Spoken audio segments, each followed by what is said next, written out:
નમસ્કાર મિત્રો. ધોરણ 12 સમાજશાસ્ત્ર વિષય વસ્તુ. આપણે દરેક ચેપ્ટરનું વિષય વસ્તુ આપણે ટૂંકમાં સમજીએ. એકમ પ્રથમ, ભારતનું વસ્તી વૈવિધ્ય અને રાષ્ટ્રીય એકતા.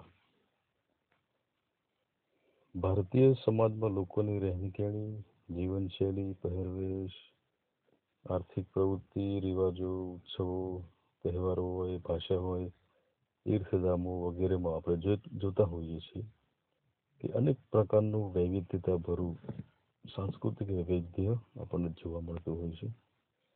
સમાજમાં વ્યક્તિઓની જનસંખ્યાને માનવ વસ્તી કહેવાય છે.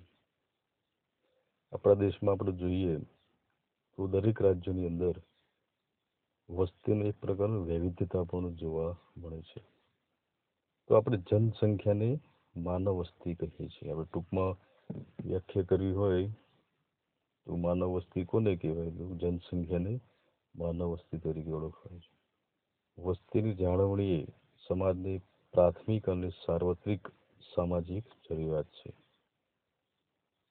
કોઈ પણ દેશ હોય કે સમાજમાં વય જૂથ, લિંગ પ્રમાણ, ગ્રામીણ શહેરી પ્રમાણ, સાક્ષરતાનો દર હોય, ધાર્મિક જૂથો, ભાષાકીય જૂથો, જાતિ પ્રમાણ, જન્મ પ્રમાણ, પછી સ્થળાંતરિત લોકોનું પ્રમાણ, એટલે કે એક રાજ્યમાંથી બીજા રાજ્યમાં જે સ્થળાંતરિત કરીને આવેલા હોય, દાખલા તરીકે ગુજરાતમાં વસતા રાજસ્થાનના લોકો આપણા ગુજરાતમાં આવીને વ્યાપાર અર્થે ગુજરાતમાં આવીને વસવાટ કર્યો હોય તેમનું પ્રમાણ વગેરે વસ્તીનું વૈવિધ્યતા પણ જોવા મળતું હોય છે.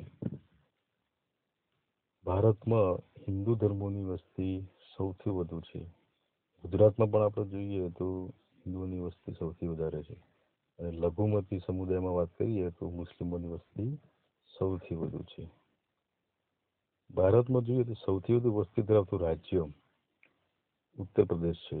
યાદ રાખવાનું મિત્રો, ભારતમાં સૌથી વધુ વસ્તી ધરાવતું રાજ્ય ઉત્તર પ્રદેશ અને સૌથી ઓછી વસ્તી ધરાવતું રાજ્ય ઉત્તરાખંડ. ભારતમાં 2011ની વસ્તી ગણતરી મુજબ સરેરાશ લિંગ પ્રમાણ 940 હતું.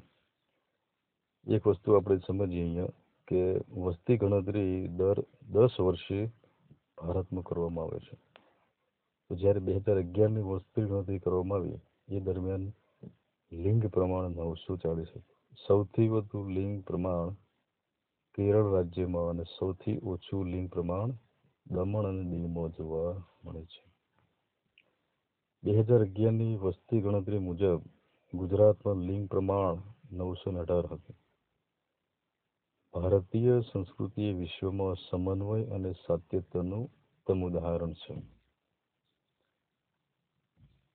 સમગ્ર ભારતમાં આપણે જોઈએ તો ઉત્સવો, ખોરાક, પોશાક, જીવન નિર્વાહની રીતો, ભાષા અનેક સ્વરૂપ દ્વારા આપણે સમજીએ કે સંસ્કૃતિ વૈવિધ્યતા પણ આપણા દેશમાં જોવા મળે છે. આપણે જોઈએ છીએ કે જ્યારે દિવાળી હોય, હોળી હોય, નાતાલ હોય, ખ્રિસ્તીઓનું પર્વ હોય, બધા તહેવારોમાં આપણે જોઈએ છીએ કે આ બધી વિવિધતા હોવા છતાં ભારતમાં આપણી સંસ્કૃતિમાં એકતા પણ જોવા મળે છે. ગુજરાતના ગરબા અને પતંગોત્સવ એ સ્થાનિકથી લઈ એવું કહેવાય કે વૈશ્વિક ફલ ઉપર સાંસ્કૃતિક વૈવિધ્યના ઉત્તમ ઉદાહરણ છે. આદિવાસીઓનો બંધારણમાં અનુસૂચિત જનજાતિ એટલે કે એસટી તરીકે ઉલ્લેખ કરવામાં આવ્યો. મિત્રો, આવા પ્રશ્નો એક વાક્યમાં અથવા તો વૈકલ્પિક તરીકે પૂછાતા હોય છે, એટલે યાદ રાખવાનું, આદિવાસીઓને બંધારણમાં અનુસૂચિત જનજાતિ તરીકે ઉલ્લેખ કરવામાં આવ્યો. ભારતમાં સૌથી વધુ અનુસૂચિત જનજાતિની વસ્તી કયા રાજ્યમાં છે એવું પણ એક વાક્યમાં પ્રશ્ન પૂછાય છે. તો મિઝોરમ. અને સૌથી ઓછી વસ્તી ધરાવતું કોઈ રાજ્ય હોય તો ઉત્તર પ્રદેશ છે. ગુજરાતનો સૌથી વધુ અનુસૂચિત જનજાતિ વસ્તી ધરાવતો જિલ્લો ડાંગ જિલ્લો. સૌથી ઓછી વસ્તી ભાવનગર જિલ્લામાં છે. ત્યારબાદ આગળ જોઈએ, ભારતીય સમુદાયના વિકાસમાં કોમવાદ, આતંકવાદ જ્ઞાતિવાદ, નક્સલવાદ, પ્રદેશવાદ, ભાષાવાદ, અલગતાવાદ વગેરે સમસ્યાઓ એવું કહેવાય કે આપણા ભારતીય સમુદાયના વિકાસમાં બાધારૂપ અથવા પડકારરૂપ ગણાય છે. જવાહરલાલ નહેરુના મતે રાષ્ટ્રીય એકતા એટલે શું? બહુ સરસ એમણે વ્યાખ્યા આપી છે કે રાષ્ટ્રીય એકતા એટલે એક મનોવૈજ્ઞાનિક અને શૈક્ષણિક પ્રક્રિયા છે જેના દ્વારા બધા લોકોના દિલમાં એકતાની ભાવના, સમાન નાગરિકત્વનો અનુભવ, રાષ્ટ્ર પ્રત્યે નિષ્ઠા અને પ્રેમની ભાવના વિકસિત કરી શકાય. ભારત વર્ષ, ચક્રવર્તી, ગાદીપતિ વગેરે નામ આપણા ભૌગોલિક રાજકીય એકતાનો આદર્શ વ્યક્ત કરે છે. પ્રાચીન સમયમાં ભારત વર્ષ, ચક્રવર્તી વર્ષ એવા નામો ભૌગોલિક રીતે આપણે જોઈએ એક પ્રકારનો આદર્શ અનુભવાય છે. આપણા દેશનું, ભારત દેશનું ભૌગોલિક ક્ષેત્રફળ કેટલું છે? આવો પ્રશ્ન એક વાક્યમાં અથવા વૈકલ્પિક તરીકે પૂછાય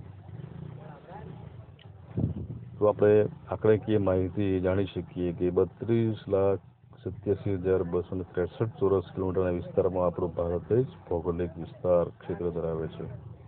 આપણા દેશનું રેલવે નેટવર્ક કેટલું છે? 1,15,000 કિલોમીટર રેલવે નેટવર્ક પથરાયેલું છે. વિશ્વનું સૌથી મોટું રેલવે નેટવર્ક તો ભારતનું છે. ભારતમાં સર્વોચ્ચ નાગરિક એવોર્ડ કયો આપવામાં આવે છે? તો ભારત રત્નને ભારતનું સર્વોચ્ચ નાગરિક એવોર્ડ તરીકે ઓળખાય છે. વસ્તીના બંધારણને વસ્તીનું માળખું કહેવાય. એક વાક્યમાં પ્રશ્ન પૂછાઈ શકે આવો કે વસ્તીના બંધારણને વસ્તીનું માળખું તરીકે ઓળખવામાં આવે છે. ઉત્તર પ્રદેશમાં ભારતની કુલ વસ્તીના કેટલા ટકા લોકો વસવાટ કરે છે? તો ઉત્તર પ્રદેશમાં એવું કહેવાય કે ભારતની કુલ વસ્તીના 16.49% લોકો વસવાટ કરે છે. ઉત્તરાખંડમાં દેશની કુલ વસ્તીના 0.84% લોકો વસવાટ કરે છે. એટલે કે સૌથી ઓછી વસ્તી ધરાવતું રાજ્ય ઉત્તરાખંડ કે જ્યાં 0.84% લોકો વસવાટ કરે છે. ભારતમાં 22 ભાષાઓને બંધારણીય દરજ્જો આપવામાં આવ્યો. આવો પણ એક વાક્યમાં પ્રશ્ન પૂછાઈ શકે કે આપણા ભારત દેશમાં કેટલી ભાષાઓને બંધારણીય દરજ્જો મળેલો છે? 22 જેટલી ભાષાઓને બંધારણીય દરજ્જો આપવામાં આવ્યો છે. ભારતની ભૌગોલિક રાજકીય એકતાની સભાનતા ઋગ્વેદમાં અભિવ્યક્ત થાય છે. તો આપણા દેશની ભૌગોલિક રાજકીય એકતાની જે સભાનતા છે એ ઋગ્વેદમાં અભિવ્યક્ત થયેલી છે. પ્રાચીન જે સાહિત્ય છે આપણું, ઋગ્વેદ હોય, યજુર્વેદ, સામવેદ, સંગીતવેદ, આ બધામાં પણ આપણી ભારતીય સંસ્કૃતિના લક્ષણો આપણને ત્યાં જોવા મળે છે.